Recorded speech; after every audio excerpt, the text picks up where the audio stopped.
mới đây bà đâu là cái nó à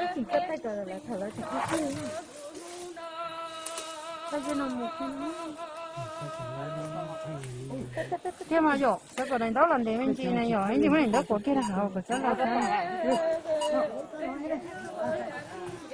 cho cá thì cũng mới đây bà đó là hết chuyện lo cho món ăn luôn tè à luôn sang mà tôi ra không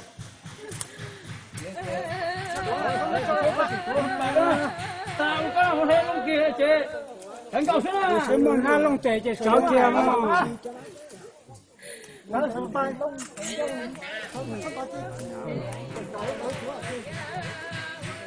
đúng rồi đó lúc cái to nó sẽ hiểu lúc này tới lớp bồ hay đó chụp là hậu sửa rồi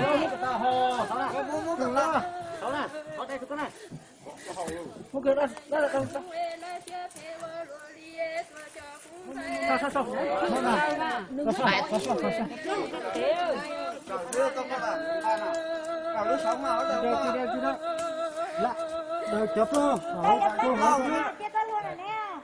chia cho thôi à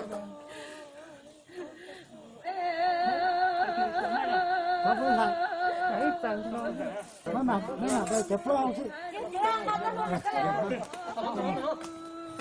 Nó có một tỏ lấy cho có mẹ ta. Không là sẽ thôi. Chỉ có mất gì á, mất rồi. Cô lấy chỉ bút chia lấy.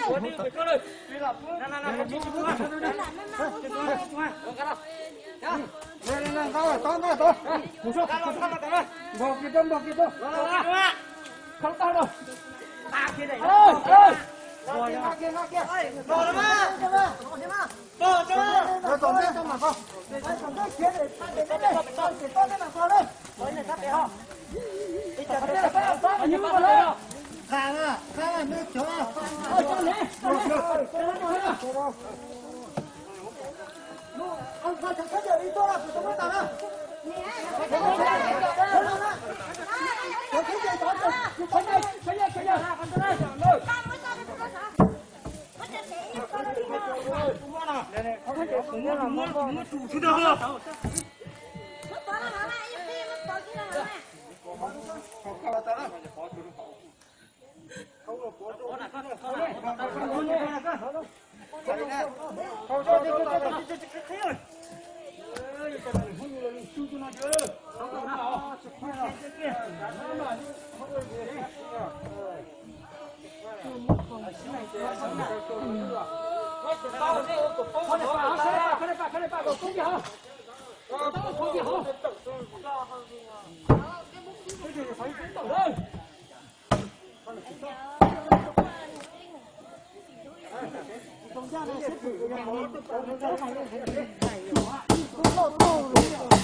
Yun yung sa di sa kuno ko.